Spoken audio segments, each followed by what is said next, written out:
Hello, and welcome to Cindy's Corner. Today, go ahead and get your book, Charlotte's Web. The author is E.B. White, and the illustrator is Garth Williams. And we are on chapter 19. And this chapter is the surprise chapter. So are you ready for it? All right, it's called, if you look at the table of contents, it is called the chapter 19, The Egg Sack, and it is on page 144. So turn to page 144, please. The Egg Sack. Next morning, when the first light came into the sky and the sparrows stirred in the trees, when the cows rattled their chains and the rooster crowed and the early automobiles went whispering along the road, Wilbur awoke and looked for Charlotte. He saw her up overhead in a corner near the back of his pen. She was very quiet. Her 8 legs were spread wide. She seemed to have shrunk during the night. Next to her, attached to the ceiling, Wilbur saw a curious object. It was sort of a sack or cocoon. It was peach-colored and looked as though it were made of cotton candy. "Are you awake, Charlotte?" he said softly. "Yes," came the answer. "What is that nifty little thing? Did you make it?" "I did indeed," replied Charlotte in a weak voice. "Is it a plaything?" "Plaything? I should say not. It is my egg sack, my magnum opus."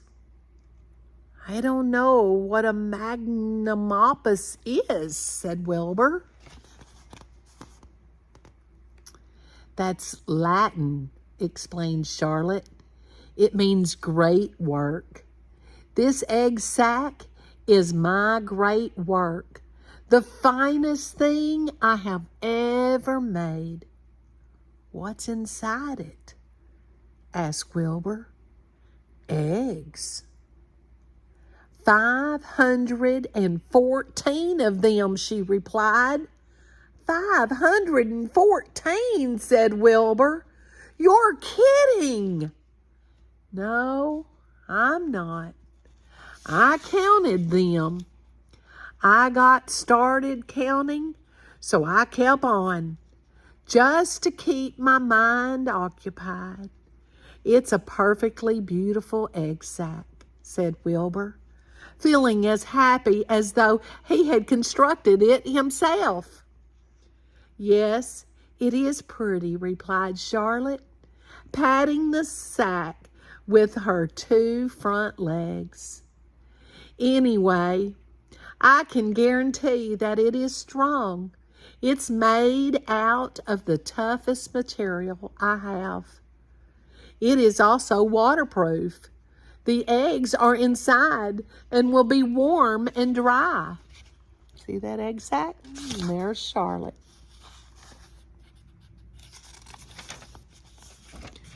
"Charlotte," said Wilbur dreamingly, "are you really going to have 514 children?" "If nothing happens, yes," she said. "Oh, of course. They won't show up till next spring." Wilbur noticed the Charlotte's voice sounded sad. "What makes you sound so downhearted? I should think you'd be terribly happy about this." "Oh, don't pay any attention to me," said Charlotte. "I just don't have much pep anymore. I guess I feel sad because I won't ever see my children." "What do you mean? you won't see your children. Of course you will. We'll all see them. It's going to be simply wonderful next spring in the barn cellar with 514 baby spiders running around all over the place. And the geese will have a new set of goslings, and the sheep will have their new lambs. Maybe, said Charlotte quietly. However, I have a feeling I'm not going to see the results of last night's efforts. I don't feel good at all. I think I'm languishing, to tell you the truth. Wilbur didn't understand the word languish, and he hated to bother Charlotte by asking her to explain. But he was so worried he felt he had to ask. What does languishing mean? It means I'm slowing up, feeling my age. I'm not young anymore, Wilbur. Wilbur? But I don't want you to worry about me. Wilbur?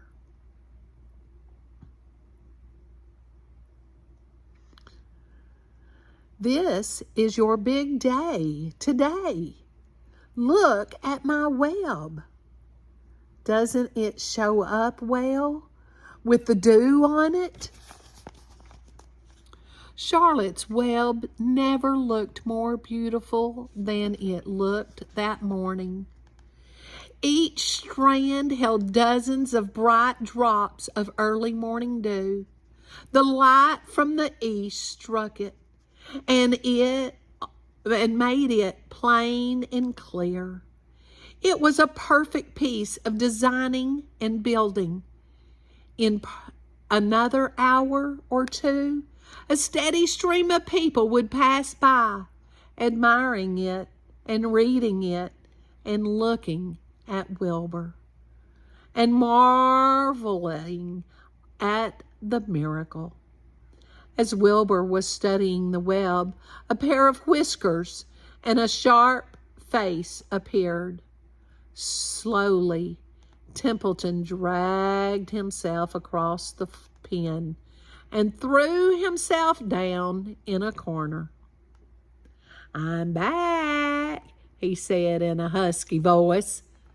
What a night! The rat was swollen to twice his normal size. His stomach was as big around as a jelly jar. What a night, he repeated hoarsely. What feasting and carousing, a real gorge. I must have eaten the remains of 30 lunches. Never have I seen such leavings, and everything well ripened and seasoned with the passage of time and the heat of the day. Oh, it was rich, my friends, rich. You ought to be ashamed of yourself, said Charlotte in disgust. It would serve you right if you had an acute attack of indigestion. Don't worry about my stomach, snarled Templeton. It can handle anything. And by the way, I've got some bad news. As I came past the pig next door, the one that calls himself Uncle, I noticed a blue tag on the front of his pen.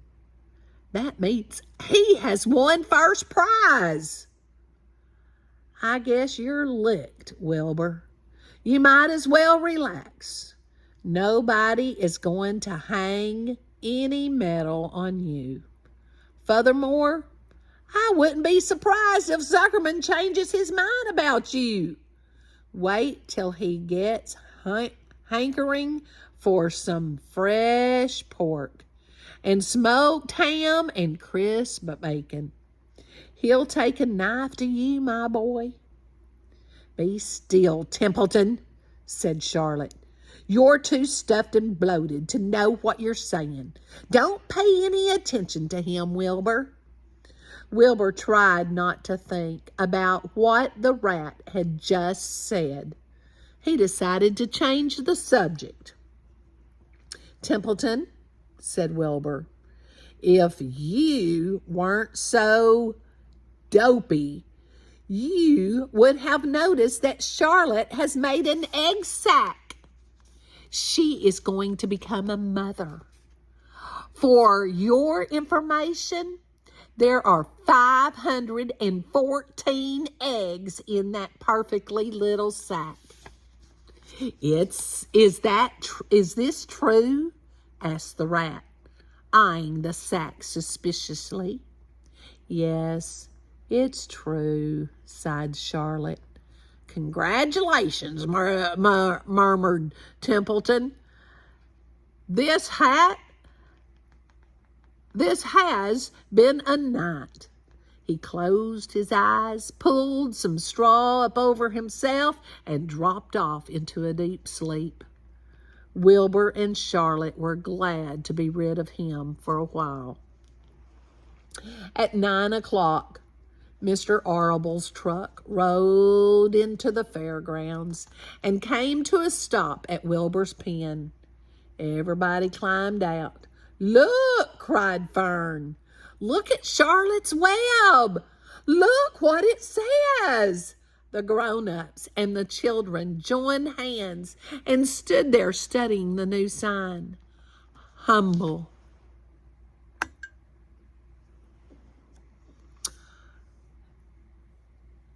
The grown-ups and the children joined hands and stood there, studying the new sign.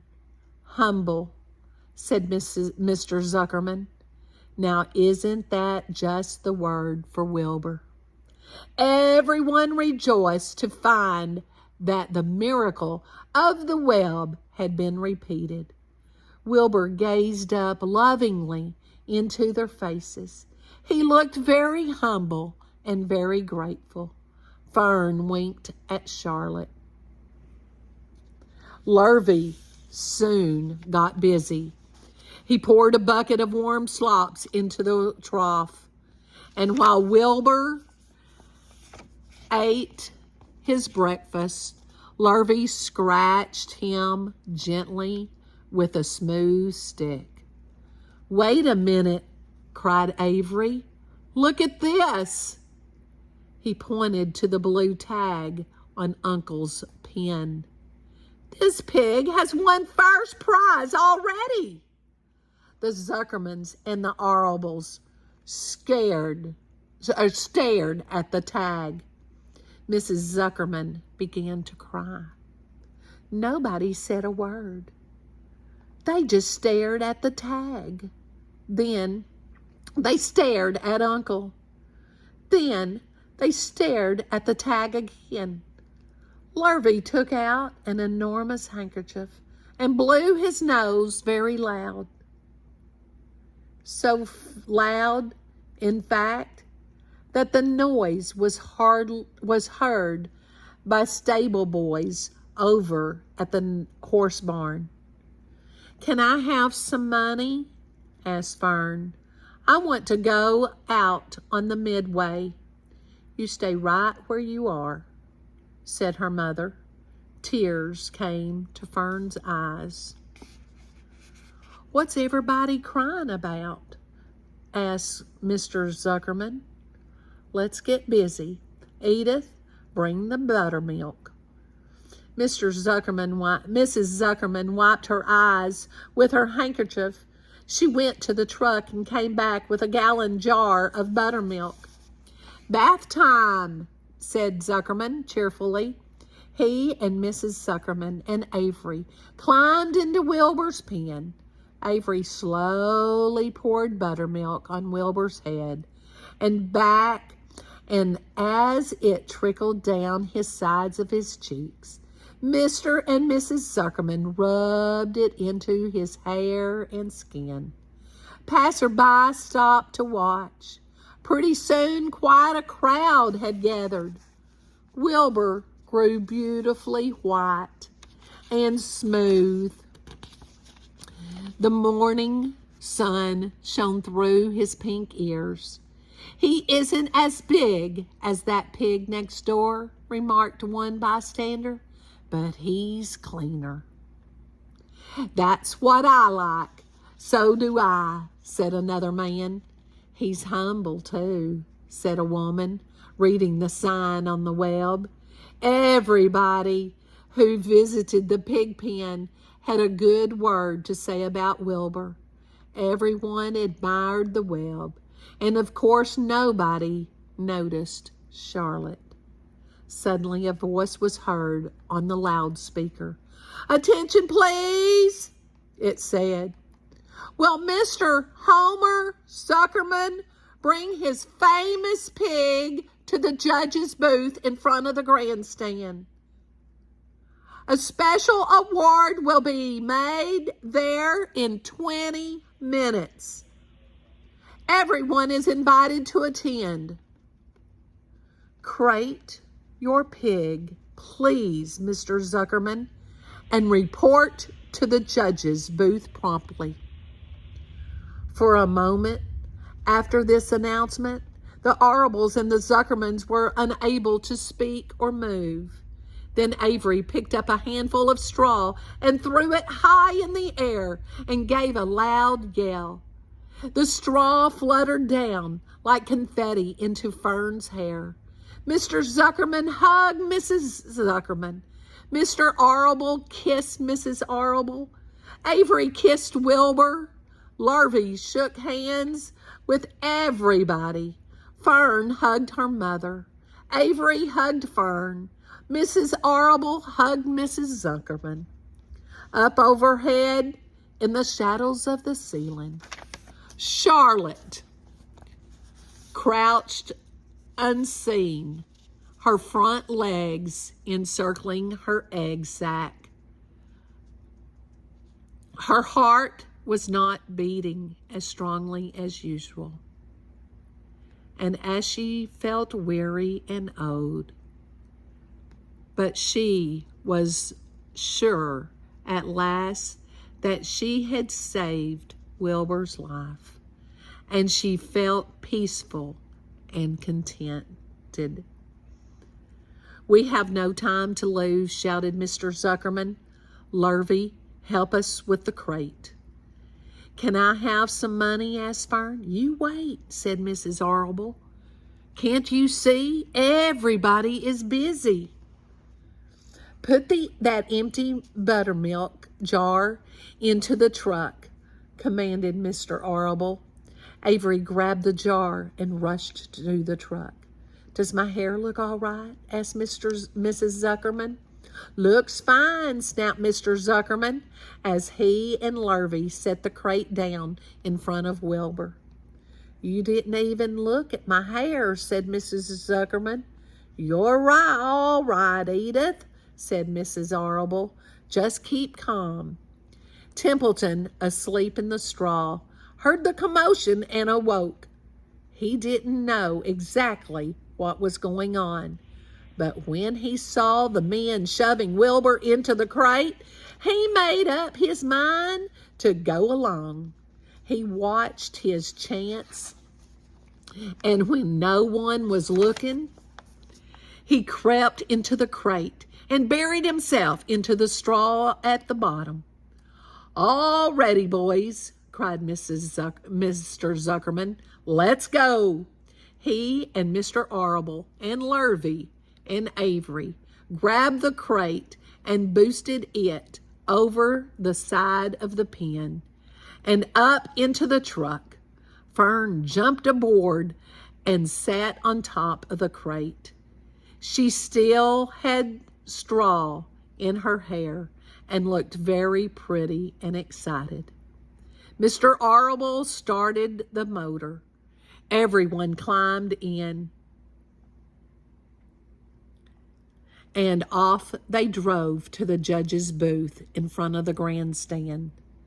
As they passed the Ferris wheel, Fern gazed up at it and wished she were in the topmost car with Henry Fussy at her side.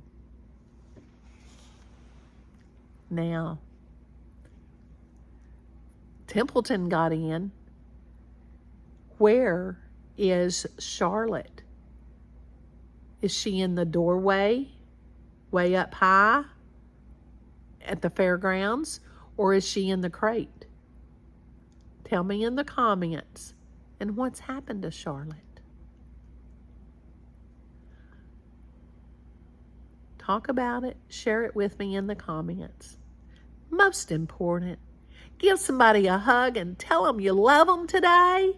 And we can't wait to see the hour of triumph, which is chapter 20. Talk to you later. Next chapter.